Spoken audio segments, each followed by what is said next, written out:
प्रिय मित्रों, जयतु संस्कृतम। मैं वेदवती मैम आत्रेय ज्ञान कुंज यूट्यूब चैनल पर एक बार फिर से आप लोगों का स्वागत करते हैं। दोस्तों, आज हम संस्कृत व्याकरण में माहेश्वर सूत्र की चर्चा करने वाले हैं। उसके पहले हम ये जानने का प्रयास करेंगे कि ये माहेश्वर सूत्र है क्या और ये कहाँ से प्राप्त हुआ है। तो यह माहेश्वर सूत्र संस्कृत व्याकरण की जड़ है। इसके ज्ञान के बिना संस्कृत व्याकरण को जानना बहुत ही मुश्किल है। यह माहेश्वर सूत्र संस्कृत की सभी प्रतियोगी परीक्षाओं के लिए बहुत ही महत्वपूर्ण है। इन माहेश्वर सूत्रों का प्रतिपादन महर्षि पाणिनि ने किया और ये संख्या में 14 है। कहते हैं एक बार महर्षि पाणिनि अपने साथी कात्यायन मुनि से शास्त्रार्थ कर रहे थे। शास्त्रार्थ करते समय कात्यायन मुनि से वह पराजित हो गए थे। इससे उन्हें बहुत ग्लानि हुई और वे प्रयाग के अक्षय वट के नीचे, जहाँ पर सनक सनंदन आदि तपस्या कर रहे थे, वहीं पर जाकर बैठकर ये भी तपस्या करने लगे। और तपस्या करते समय इन्होंने घोर तपस्या की। इनकी तपस्या से प्रसन्न होकर के भगवान शंकर प्रकट हुए। और जब भगवान शंकर प्रसन्न होते हैं तो तांडव नृत्य करते हैं। जब वहाँ वो प्रकट हुए तो वो भी तांडव नृत्य किए। और तांडव नृत्य करते समय उन्होंने अपने डमरू को 14 बार बजाया। काशिका टीका में ऐसा प्राप्त होता है, ऐसा लिखा हुआ है, नित्यावसाने नटराज राजो नैनादिढक्कां नव पंचवारम उद्धर्तु कामाशनिकादिसिद्ध्यन् एतद् विमर्शं शिवसूत्रजालम्। जब नृत्य का अवसान हुआ अर्थात समापन की तरफ आया तो उन्होंने अपने डमरू को 14 बार बजाया। जब डमरू से आवाज़ सुनाई दी तो महर्षि पाणिनि को क्या सुनाई देता है? वही जो सुनाई दिया और जो लिखा वही माहेश्वर सूत्र के रूप में आज हमारे सामने है। इस संख्या में 14 है। डमरू से 14 बार आवाज़ आई थी तो माहेश्वर सूत्र भी संख्या में 14 है। ये माहेश्वर सूत्र इस प्रकार से है, अयुड़ ऋलिक एओंग अयवच हैवरट लड़ गमंगणम झभय गणधस जब गणदश खफ छठत चटतौ कपय सससर हल। इस प्रकार से ये 14 माहेश्वर सूत्र आए। 14 बार शंकर जी का डमरू बजा और 14 बार डमरू बजने से उसमें से ये माहेश्वर सूत्र निकले जो महर्षि पाणिनि ने जिस पर पूरा का पूरा व्याकरण शास्त्र ही लिख डाला। इन माहेश्वर सूत्रों में 1 से 4 तक अर्थात अयुड़ से लेकर के अय अवच तक, अयुड़ ऋलिक एओंग अय अवच, यहाँ तक इन 4 में उन्होंने स्वर का वर्णन किया है। आ से लेकर के अय अवच के चा तक ये स्वर है। इसलिए इसका प्रत्याहार बनाएंगे तो अच प्रत्याहार बनेगा। अच प्रत्याहार स्वर का ही दूसरा नाम अच है और अच को ही दूसरे रूप में हम स्वर कहते हैं। स्वर अपने आप में हमेशा पूर्ण होता है, उसको किसी दूसरे की मदद की जरूरत नहीं पड़ती है। और जिन वर्णों को दूसरे वर्णों के मदद की जरूरत ना पड़े ऐसे वर्ण को स्वर कहते हैं। व्यंजन बोलने में तो स्वर का प्रयोग करते हैं। व्यंजन अपने आप में स्वतंत्र होते हैं, वह बिना स्वर के सहायता के बोले ही नहीं जा सकते हैं। बिना स्वर के व्यंजन बोलने पर आदमी बोल ही नहीं सकता है। यानी व्यंजनों को यदि लगातार लिख दिया जाए तो वो आदमी उसको बोल ही नहीं सकता है। व्यंजन हमेशा स्वर पर आधारित रहता है। एक साथ कई व्यंजनों को लिख भी दिया जाता है तो वो पढ़ने में नहीं आता, पढ़ने में दिक्कत होती है। लेकिन स्वर में ऐसा नहीं है, स्वर को बोला जा सकता है और जितने भी व्यंजन वर्ण हैं वह बिना स्वर के अधूरे हैं, अर्थात सभी व्यंजनों में स्वर जुड़ा हुआ है। व्यंजन वर्ण को ही हम हल कहते हैं। यानी है वरट के हा से लेकर के हल के ला तक ये हल वर्ण हो गए। और हल में हल प्रत्याहार हुआ, हल प्रत्याहार में सारे के सारे व्यंजन आ जाते हैं। अच प्रत्याहार में सारे स्वर आते हैं और हल प्रत्याहार में सारे व्यंजन आते हैं। इस तरह से जितने ये 14 जो माहेश्वर सूत्र है, 14 माहेश्वर सूत्र में जो लास्ट वाला वर्ण है, जो अंतिम वर्ण है, वह इत संज्ञक है, उसकी इत संज्ञा हो जाती है। और जिन वर्णों की इत संज्ञा होती है उसका लोप कर दिया जाता है, उसकी गिनती नहीं होती है। इस प्रकार से 14 माहेश्वर सूत्र है और 14 माहेश्वर सूत्र में 14 इत संज्ञक वर्ण भी हैं। ये लिखने में तो लिखा जाएगा पर इसकी गिनती नहीं होगी। इसका प्रयोग केवल प्रत्याहार बनाने के लिए किया जाता है। स्वर की संख्या कितनी होती है? तो स्वर की संख्या 9 होती है। अयुड़ से लेकर के अय अवच, आ ई उ, री ली, ए ओ, अय औ, ये 9 स्वर है। 1 2 3 4 5 6 7 8 9, ये 9 स्वर हो जाते हैं। और व्यंजनों की संख्या 33 है। हाय वरट के हा से लेकर के हल के ला तक ये संख्या में 33 हैं।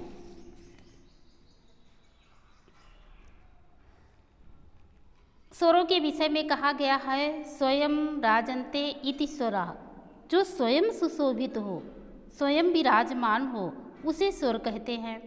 और व्यंजनों के विषय में कहा गया है कि जो अन्वम भवति व्यंजनम, जो स्वतंत्र रूप से नहीं बोले जा सकते हैं, जिनको बोलने के लिए स्वर की आवश्यकता होती है, ऐसे वर्ण को व्यंजन वर्ण कहते हैं। जैसे का वर्ण है, का वर्ण है तो का में हलंत लगा हुआ है, आगे आ लगता है, तब ये जाके पूर्ण रूप से का बनता है। आइए माहेश्वर सूत्र को याद करने का सबसे आसान तरीका जानते हैं। 4 में तो आपके स्वर हो गए, अयुड़ के आ से लेकर के अय अवच के चा तक, यानी ये अच प्रत्याहार के अंतर्गत स्वर आ जाते हैं। उसके बाद है वरट, है वरट में हा या हा को नहीं लिया जाएगा, हा को छोड़ करके या व र और लड़ के ला तक, या व रा ला, ये अर्ध स्वर है। इसको अंतस्थ व्यंजन कहते हैं। और इन अंतस्थ व्यंजनों में को ही अर्ध स्वर कहते हैं। परीक्षा में यदि पूछता है कि अर्ध स्वर क्या है, तो इन चारों में से कोई अगर दिया रहता है तो उसी पर आप टिक लगाइएगा। या वा रा और ला, ये 4 अंतस्थ व्यंजन हैं। और का से लेकर के मा तक पहले आपने स्वर याद किया और उसके बाद में अंतस्थ व्यंजन याद किया। अब देखते हैं 5 वर्ग हैं। 5 वर्ग में का वर्ग, चा वर्ग, टा वर्ग, ता वर्ग, पा वर्ग, ये 5 वर्ग हैं। 5 वर्गों में 5 वर्ण हैं। 5वां वर्ण हम सबसे पहले लेंगे, ज्ञ मंगणम। ज्ञ मंगणम, देखिए चा वर्ग का इंग्या पहले आया, चा छा जा झा इंग्या 5वां वर्ण है।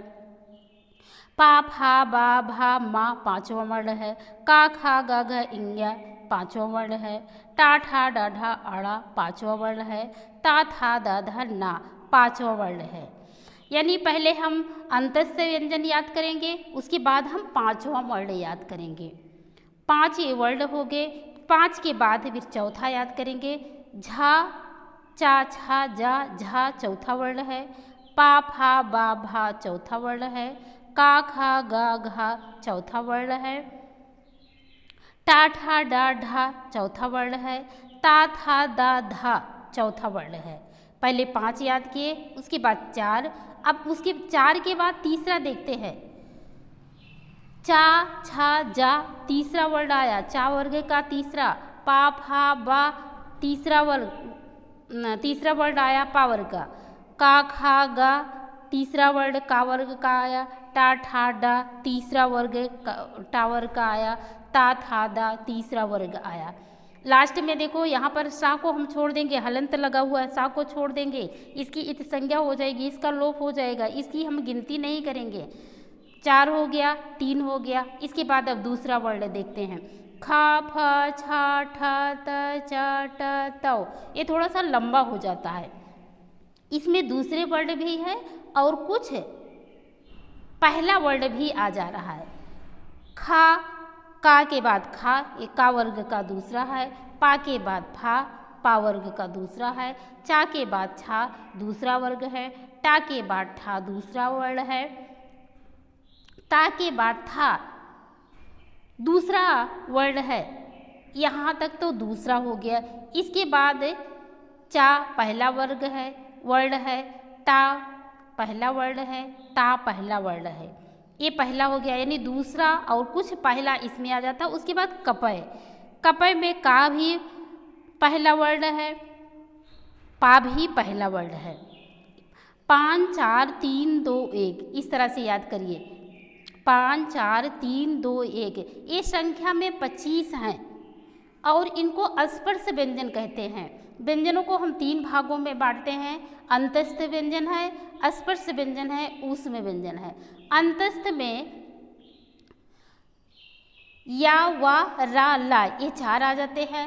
अस्पर्श में 5 वर्ग हैं और पांचों वर्ग में 5 वर्ण है। 5 25 इस तरह से 25 वर्ण आ जाते हैं। उसके बाद सा, स और हा तीनों सा, ये जो तीनों सा है ये तीनों सा और हा ये ऊष्म व्यंजन में आते हैं।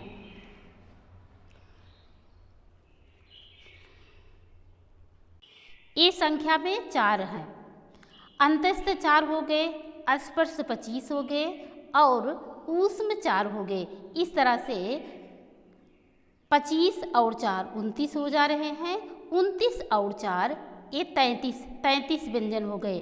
9 स्वर है, 33 व्यंजन है। स्वर में भी आ, ई, उ ये सब क्या कहते हैं। कुछ बच्चे कह रहे थे मैम इसमें बड़ा आ बड़ी ई नहीं है, तो जो छोटा आ है वही बड़ा आ का भी बोध करा रहा है, जो छोटी ई है वही बड़ी ई का बोध करा रही है, जो छोटा ऊ है वही बड़ा ऊ का बोध करा रहा है, जो री है वही बड़ी री का बोध करा रहा है। ली का दीर्घ होता नहीं है। तो इस तरह से हर्ष स्वर 5 है। आ, ई, उ, री, ली ये 5 हर्ष स्वर हो गए और मिश्रित स्वर 4 है। 5, 4, 9 मिश्रित में ए, ओ, ऐ, औ। आ, ई, उ, री, ली 5 हर्ष स्वर है और मिश्रित स्वर ए, ओ, ऐ, औ ये 4 5, 4, 9 हो जा रहे हैं। एक चर्चा यहाँ पर और कर लेते हैं कि हा यहाँ पर 2 बार आया है। हैवरट में भी हा आया है और हल में भी आया है, पर इसकी गिनती एक ही बार होगी। 2 बार हा की गिनती नहीं होगी, वो एक ही बार इसकी गिनती होगी। ये 2 बार क्यों आया? क्योंकि कुछ प्रत्याहार बनाने थे, जैसे अट प्रत्याहार बनाना था। तो अट प्रत्याहार में आगे प्रत्याहार जब बनाएंगे तब बताएंगे कि प्रत्याहार बनता कैसे है।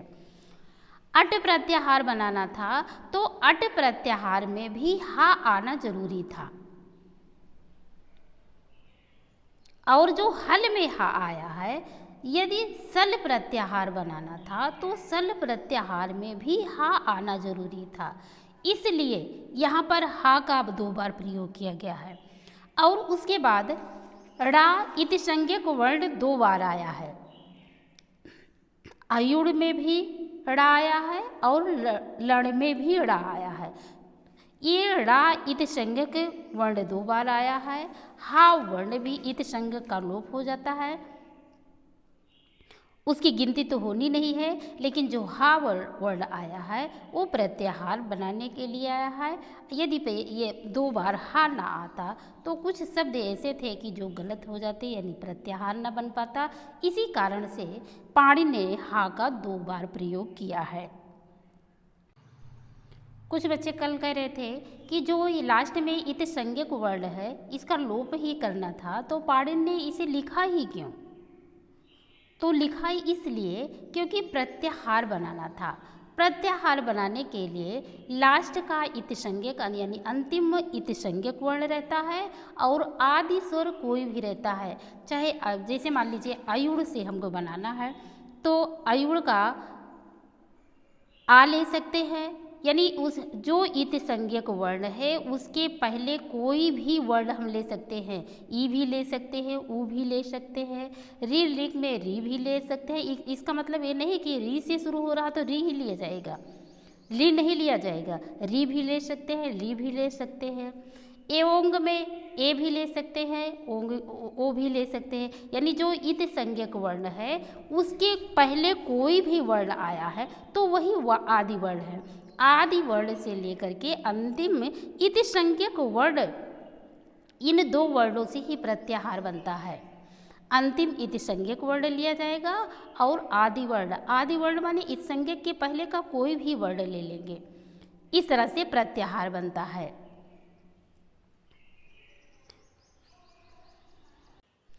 इस तरह से पाणिनि ने अष्टाध्यायी में अपने सूत्रों का वर्णन किया है। अष्टाध्यायी में 8 अध्याय हैं और 8 अध्याय में 4 पाद हैं। अष्टाध्यायी का सिर्फ सूत्रों में ही लिखा गया है। बाद में इसको सरल बनाने के लिए महर्षि पतंजलि इस पर महाभाष्य लिखते हैं, कात्यायन वार्तिक लिखते हैं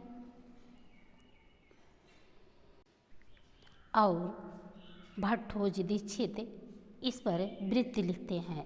सूत्रकार के रूप में पाणिनि प्रसिद्ध है, वार्तिककार के रूप में कात्यायन प्रसिद्ध है और भाष्यकार के रूप में पतंजलि प्रसिद्ध है और वृत्तिकार के रूप में भट्टोजी दीक्षित प्रसिद्ध है।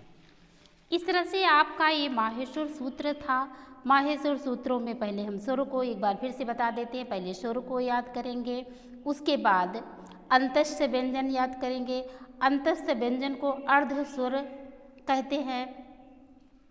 अर्ध स्वर इसीलिए कहते हैं कि देखिए जब आप आगे यण संधि पढ़ेंगे तो यण संधि में ई को यणचि पढ़ेंगे। ई को यणच में ईक का यण हो जाता है, ईक में ई ऊ री ले आता है और यण में या वा रा यानी ई का या हो जाता है, ऊ का वा हो जाता है, री का रा हो जाता है और ली का ला हो जाता है। यदि ये अर्ध स्वर ना होता तो ई का या कैसे होता? इस तरह से आपके अंतस्थ व्यंजन हो गए। स्पर्श व्यंजन 25 हैं, 5 वर्ग हैं। 5 वर्गों में 5 वर्ण हैं, पचम 25 वर्ण स्पर्श व्यंजन के हो गए। ऊष्म व्यंजन में 4 हैं। इस प्रकार से 33 आपके व्यंजन हो गए। या कादयो माँ असाना स्पर्शा, का से लेकर के माँ तक स्पर्श वर्ण है। और सल ऊष्माणः, जो सल प्रत्याहार आगे प्रत्याहार पढ़ेंगे तब देखेंगे, सल प्रत्याहार के अंतर्गत जो आते हैं वो ऊष्म वर्ण हैं। ये माहेश्वर सूत्र आप लोगों को कैसे लगा? यदि अच्छा लगा हो तो एक लाइक कर दीजिए, सब्सक्राइब कर दीजिए। आपके सब्सक्राइब करने से थोड़ा सा मोटिवेशन होता है और इससे आपका कोई नुकसान नहीं होगा। तो अच्छा लग रहा हो तो सब्सक्राइब कर दीजिए, लाइक कर दीजिए और किसी ज़रूरतमंद को शेयर कर दीजिए। फिर हम मिलेंगे किसी अन्य दूसरे वीडियो के साथ में। तब तक के लिए आप सभी लोगों को नमस्कार।